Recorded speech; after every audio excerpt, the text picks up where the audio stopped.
ادیہ اور قربانی کسے کہتے ہیں؟ مخصوص جانور مخصوص دن میں بانیت تقرب الہی ذبح کرنا قربانی ہے، ادیہ ہے۔ قربانی حضرت ابراہیم علیہ السلام کی سنت ہے جو اس امت میں باقی رکھی گئی ہے، اور آقا کریم علیہ السلام کو بھی قربانی کرنے کا حکم دیا گیا۔ سورہ کوثر میں ارشاد ہوا فَصَلِّ لِرَبِّكَ وَانْحَرْ، تم اپنے رب کے لیے نماز پڑھو اور قربانی کرو۔ اے محبوب، آپ اپنے رب کے لیے نماز پڑھیے اور قربانی کیجئے۔ قربانی خوش دلی کے ساتھ کی جائے، جیسا کہ حدیث مبارکہ میں ارشاد ہوا فَطِيبُوا بِهَا نَفْسًا، قربانی کو خوش دلی کے ساتھ کرو۔ جامع ترمذی ابواب الاضاحی اور حدیث کا نمبر ہے 1493۔ ہماری ماں عائشہ صدیقہ طیبہ طاہرہ رضی اللہ تعالی عنہا ام المؤمنین آپ روایت کرتی ہیں کہ آقا کریم اللہ کے حبیب صلی اللہ علیہ وآلہ وسلم نے ارشاد فرمایا ما عمل آدمی من عمل یوم النحر، یوم النحر میں ابن آدم کا کوئی عمل خدا کے نزدیک احبا الی اللہ من اراق الدم، خون بہانے سے قربانی کرنے سے زیادہ پیارا نہیں ہے۔ انہا لتأتی یوم القیامہ، اور وہ جانور قیامت کے دن بقرونہا واشعارہا واظلافہا، اپنے سینگ اور بال اور کھروں کے ساتھ آئے گا۔ وَأَنَّ الدَّمَ لَيَقَعُ مِنَ اللَّهِ بِمَكَانٍ قَبْلَ أَن يَقَعَ مِنَ الْأَرْضِ، اور قربانی کا خون زمین پر گرنے سے قبل خدا کے نزدیک مقام قبولیت پا لیتا ہے، مقام قبول میں پہنچ جاتا ہے، مقام قبولیت کو پہنچ جاتا ہے۔ فَطِيبُوا بِهَا نَفْسًا، لہذا اس کو خوش دلی کے ساتھ کیا کرو۔ تو جو بھی قربانی کرے خوش دلی کے ساتھ کرے، خوشی خوشی قربانی کا فریضہ انجام دے۔ اسی طرح المعجم الکبیر میں امام طبرانی نے حضرت عبداللہ بن عباس رضی اللہ تعالی عنہ سے یہ حدیث مبارکہ نقل فرمائی۔ اللہ کے حبیب صلی اللہ علیہ وآلہ وسلم نے ارشاد فرمایا ما انفقت الورق فی شیء، جو روپیہ عید کے دن قربانی میں خرچ کیا گیا احب الی اللہ من نحیر ینحر فی یوم عید، اس سے زیادہ کوئی روپیہ پیارا نہیں ہے۔ جو روپیہ عید کے دن قربانی میں خرچ کیا گیا اللہ کو اس سے زیادہ کوئی روپیہ پیارا نہیں ہے۔ تو ہم اپنی دولت اطاعت میں لگائیں تو اس کا ہمیں اجر دنیا میں بھی ہے اور آخرت میں بھی اس کا انعام ملے گا۔ سنن ابن ماجہ کتاب الاضاحی اور حدیث کا نمبر ہے 3123۔ حضرت ابو ہریرہ رضی اللہ تعالی عنہ روایت کرتے ہیں مصطفیٰ جان رحمت صلی اللہ علیہ وآلہ وسلم نے ارشاد فرمایا من کان لہ ساعۃ، جس میں وسعت ہو، ولم یضح، اور قربانی نہ کرے، فلا یقربن مصلانا، وہ ہماری عیدگاہ کے قریب بھی نہ آئے۔ استطاعت ہو، وسعت ہو، مالی طور پر توفیق ہو اور پھر بھی مال بچائے اور یہ فریضہ ادا نہ کرے تو اس کے لیے تنبیہ، اس کے لیے سخت تنبیہ فرمائی گئی کہ وہ ہماری عیدگاہ کے قریب بھی نہ آئے. اور مسلمان اطاعت گزار ہوتا ہے، فرما بردار ہوتا ہے. جب اللہ اور اس کے رسول علیہ الصلوۃ والسلام کی اطاعت اور فرما برداری کا وقت آئے تو مسلمان اپنے مال کو بھی نہیں دیکھتا، اپنی جان کو بھی نہیں دیکھتا، اور ہمارا سب کچھ ہے اللہ اس کے رسول کی خاطر. جان دی ہوئی اس کی تھی، مگر حق تو یہ ہے کہ حق ادا نہ ہوا. اگر اللہ کے راستے میں جان بھی دے دیں تو حقیقت تو یہ ہے کہ جان اللہ نے دی تھی اور ہم نے اللہ کو واپس کر دی. ہم نے کون سا کمال کیا؟ عنایت ہے اس کی کہ اس نے ہمیں توفیق عطا فرما دی کہ ہم نے اس کی دی ہوئی عظیم نعمت جان اس کے راستے میں خرچ کر دی. اس کا دیا ہوا مال جو ایک نعمت ہے ہم نے اس کے راستے میں خرچ کر دیا. یہ اس کی عنایت ہے، یہ اس کی ذرہ نوازی ہے. قربانی واجب ہونے کی شرائط کیا ہیں؟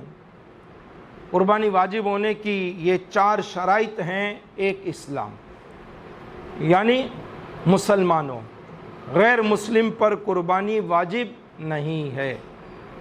دوسرا، مقیم ہو، کہ مسافر پر قربانی واجب نہیں ہے. تیسرا، مالک نصاب ہو، اور مالک نصاب سے مراد ہے کہ جس سے صدقہ فطر واجب ہوتا ہے ایسا مالک نصاب ہو، نہ کہ ایسا مالک نصاب جس سے زکوٰۃ واجب ہوتی ہے. زکوٰۃ میں پورا سال مال اس کے پاس پڑا رہے پھر زکوٰۃ واجب ہوتی ہے، اور قربانی کے لیے اس ٹائم اس وقت پر اس کے پاس جو ہے مال نصاب موجود ہو. سال ضروری نہیں ہے. چوتھا، آزاد ہونا، کہ اگر کوئی غلام ہوگا تو اس پر قربانی نہیں ہے، اس پر قربانی واجب نہیں ہے. یہ بھی یاد رکھیے جس طرح مردوں پر قربانی واجب ہے اسی طرح عورتوں پر بھی قربانی واجب ہوتی ہے. اگر خواتین مالک نصاب ہیں، مثلا ان کو زیور اتنا ملا ہوا ہے جیز کے اندر، یا شوہر نے تحفے میں دیا، یا ویسے ہی مالی طور پر فائنینشلی وہ مضبوط ہیں اور وہ اس وقت مالک نصاب ہیں، تو ان پر بھی جو ہے قربانی واجب ہے. گھر میں اگر 5 افراد ہیں اور سب مالک نصاب ہیں تو 5 کے 5 اپنی اپنی قربانی کریں گے. یہ نہیں ہے کہ ایک کر لے اور سب کی طرف سے ہو گئی، ایسا نہیں ہے. 5 کے 5 کریں گے. یہ نہیں ہے 2 کر لیں 4 کر لیں اور باقی چھوٹ جائیں گے، ایسا نہیں ہے. باقی جو نہیں کریں گے وہ گناہ گار ہوں گے اور شریعت کا ایک ذمہ ان پر باقی رہے گا. حصہ ڈالنے والوں کے لیے شرعی حکم کیا ہے کہ حصہ داری میں جیسے گائے کی قربانی کے اس میں 7 حصے ہوتے ہیں تو ضروری ہے کہ گوشت وزن کر کے تقسیم کیا جائے، اندازے سے تقسیم نہ کیا جائے. ہو سکتا ہے اندازے سے تقسیم کرنے سے کسی کو زیادہ ملے کسی کو کم ملے، اور یہ ناجائز ہے. یہاں یہ خیال نہیں ہوگا کہ اگر کم زیادہ ہوگا تو معاف کرا لیں گے. یہ حق شرع ہے اور لوگوں کے آپس کے معاف کر دینے سے معاف نہیں ہوتا. لہذا حصہ داری میں گوشت برابر ہی تقسیم کیا جائے گا. قربانی کا افضل دن کون سا ہے؟ قربانی کا پہلا دن افضل ہے، 10ویں والا دن افضل ہے. پھر اس سے کم درجے کا 11واں دن ہے، اس سے کم درجے کا آخری دن 12ویں والا دن ہے. اب جو پہلے دن کرے گا زیادہ ثواب ملے گا، دوسرے دن کم ملے گا، تیسرے دن اس سے کم اس کو ثواب ملے گا. 10ویں کے بعد کی دونوں راتیں ایام نہر میں داخل ہیں، یعنی 10ویں کے بعد جو رات آئی تو یہ 11ویں کی رات ہوگی، پھر اگلی رات 12ویں کی رات آ جائے گی. یعنی 2 راتیں آئیں گی نا، 10ویں کے بعد سے 2 راتیں آئیں گی، 11ویں کی اور 12ویں کی. تو یہ بھی ایام نہر میں داخل ہیں اور ان راتوں میں بھی قربانی ہو سکتی ہے، مگر رات میں ذبح کرنا مکروہ ہے. قربانی کے جانور کون کون سے ہیں؟ قربانی کے جانور 3 قسم کے ہیں، ایک اونٹ، دوسرا گائے اور تیسری بکری۔ ہر قسم میں اس کی جتنی اقسام ہیں وہ بھی داخل ہیں، جیسے بیڑ، دمبا وغیرہ یہ بکری کی قسم میں داخل ہیں۔ نر اور مادہ، خصی اور غیر خصی، سب کا ایک ہی حکم ہے۔ اور بھینس جو ہے وہ گائے میں شمار ہوتی ہے، بھینس کی بھی قربانی کی جا سکتی ہے۔ قربانی کے جانور کی عمر کتنی ہونی چاہیے؟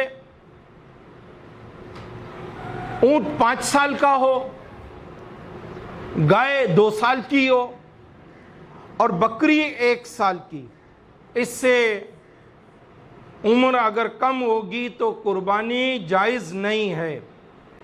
اگر عمر زیادہ ہو اس سے جانوروں کی تو پھر افضل ہے۔ ہاں، دمبا یا بھیڑ کا 6 ماہ کا بچہ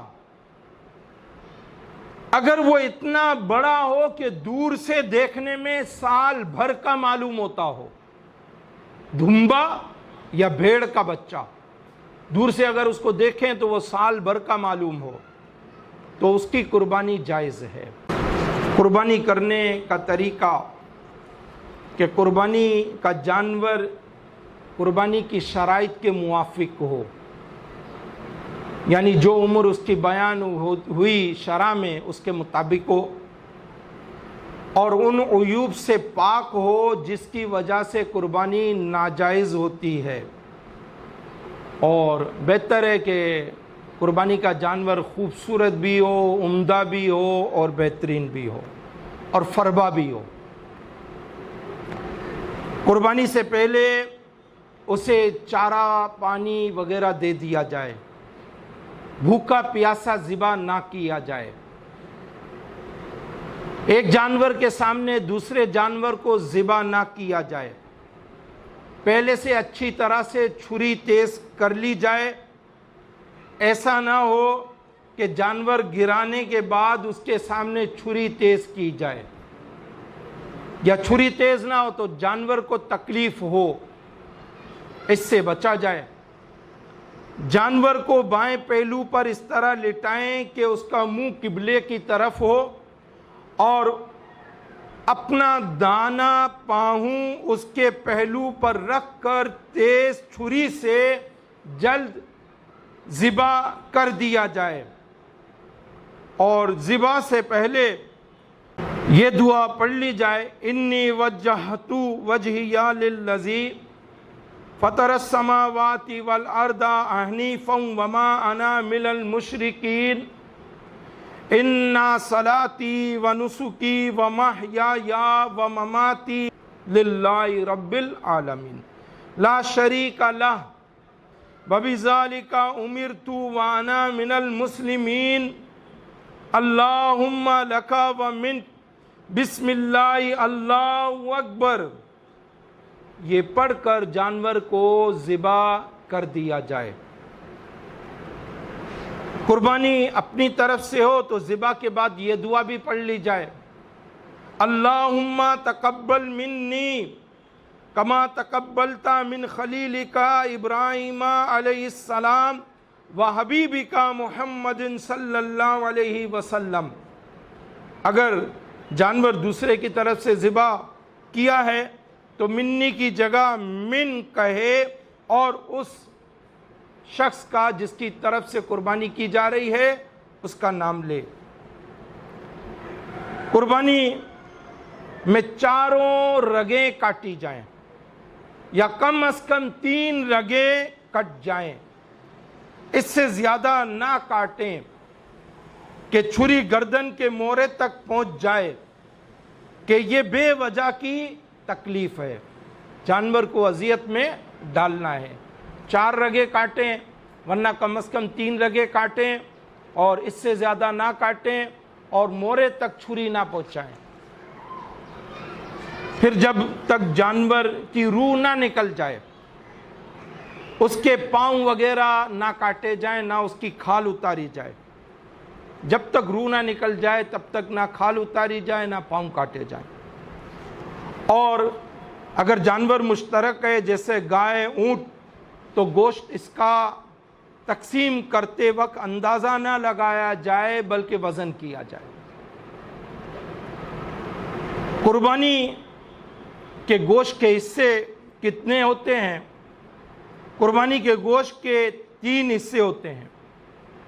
ایک حصہ فقراء میں تقسیم ہوگا، دوسرا دوست احباب میں تقسیم ہوگا، اور تیسرا گھر والوں کے لیے ہے۔ اگر اہل و عیال زیادہ ہوں تو تہائی حصے سے زیادہ بھی گوشت اپنے لیے رکھ سکتا ہے، اور چاہے تو تمام گوشت بھی، اگر گھر والے زیادہ ہیں تو تمام گوشت بھی یہ اپنے استعمال میں لا سکتا ہے۔ مستحب یہ ہے کہ 3 حصے کیے جائیں اور 3 حصوں کی صورت میں تقسیم کیا جائے۔ اب ہمارے یہاں معاملہ کیا ہے؟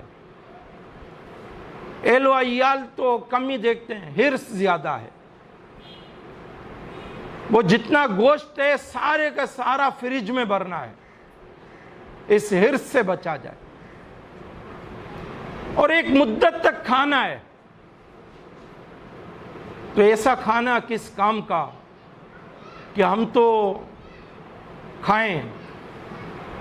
کھائیں ہمارا پڑوسی نہ کھا سکے، ہم تو کھائیں ہمارا عزیز رشتہ دار محروم رہے، ہم تو کھائیں ہمارا دوست محروم رہے، ہم تو کھائیں ایک غریب مسلمان محروم رہے۔ بچیں، اس حرص سے بچیں۔ اور سخاوت مال سے نہیں ہوتی، سخاوت دل سے ہوتی ہے۔ آج اللہ کی راہ میں لٹائیں گے، اللہ مزید دے گا اور دیتا بھی ہے، اور اسی کا دیا ہوا ہم لٹا رہے ہیں۔ ہمارا کیا ہے؟ ہمارا تو کچھ بھی نہیں ہے۔ قربانی کی کھال کا کیا کیا جائے؟ قربانی کی کھال کو اپنے کام میں بھی لا سکتے ہیں اور کسی نیک کام کے لیے بھی دے سکتے ہیں، مثلا مسجد میں، مدرسہ میں، کسی فقیر کو بھی دے سکتے ہیں۔ کسائی وغیرہ کو اجرت میں نہیں دے سکتے، کہیں بھی اجرت میں نہیں دے سکتے، نیک کام میں البتہ قربانی کی کھال دے سکتے ہیں۔ اور ظاہر ہے ویسے تو ہم مدرسوں کو نہیں دیکھتے، تو ہم اس لحاظ سے ان کے ساتھ مالی تعاون کریں۔ اور ایک بات یہ بھی یاد رکھیں، اپنا صرف مت دیکھیں۔ جس خدا کے گھر میں آپ 5 وقت کی نماز پڑھنے جاتے ہیں، یا جمعہ کی نماز پڑھنے جاتے ہیں، یا عید پڑھنے جاتے ہیں، یا کوئی میت ہو جاتی ہے دانے لینے کے لیے بھاگتے ہیں، قرآن شریف کے سپارے لینے کے لیے جاتے ہیں، وہاں بھی دیکھیے تو یہ بھی سوچا جائے کہ جہاں دین خدا کی مدد میں ہم خرچ کرتے ہیں تو ہم مہنگائی جہاں اپنے لیے سوچتے ہیں وہاں یہ بھی دیکھیں کہ مہنگائی ہے تو سب جگہ ہے، تو مہنگائی سے ہم بے شک متاثر ہو جائیں مگر ہمارا دین متاثر نہیں ہونا چاہیے۔ یعنی اگر قاری کی تنخواہ دینی ہے، حافظ کی دینی ہے، عالم کی دینی ہے، امام مسجد کی دینی ہے، مسجد کے اخراجات پورے کرنے ہیں تو ہم سوا دیں، زیادہ دیں، تاکہ وہ ضرورتیں پوری ہو کر بھی ان کے پاس بچ جائے۔ تو ہم زیادہ سے زیادہ مساجد کے ساتھ تعاون کرنے کے والے بنیں۔ اچھا یہ بھی ہے کہ جی کھا جاتے ہیں، لگاتے نہیں ہیں، ہم اس شبے سے بھی بچیں، اس بددنی سے، بدگمانی سے بھی بچیں۔ اور اس ذریعے سے شیطان ہمیں روکتا ہے کہ نہ یہ ان اللہ کے گھروں کی مدد کریں گے، نہ یہ آباد ہوں گے۔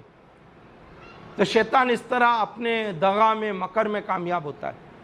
ہم بچیں، ہم اللہ کے لیے دے رہے ہیں تو ہم اللہ ہی کی طرف دیکھیں۔ ہم نے نیکی کرنی تھی، ہم نے نیکی کی۔ قربانی کرنے والا عید کے دن سب سے پہلے اپنی قربانی کے گوشت سے کھانے کی ابتدا کرے، یہ اس کے لیے مستحب ہے۔ اور اگر اس کے خلاف کرے تو کوئی حرج نہیں ہے، اور بعض لوگ کہتے ہیں جی قربانی کے جانور جس کی قربانی ہوتی ہے وہ روزہ رکھتا ہے، روزے والا کوئی معاملہ نہیں ہے۔ اللہ پاک مجھے آپ سب کو عمل کی توفیق عطا فرمائے۔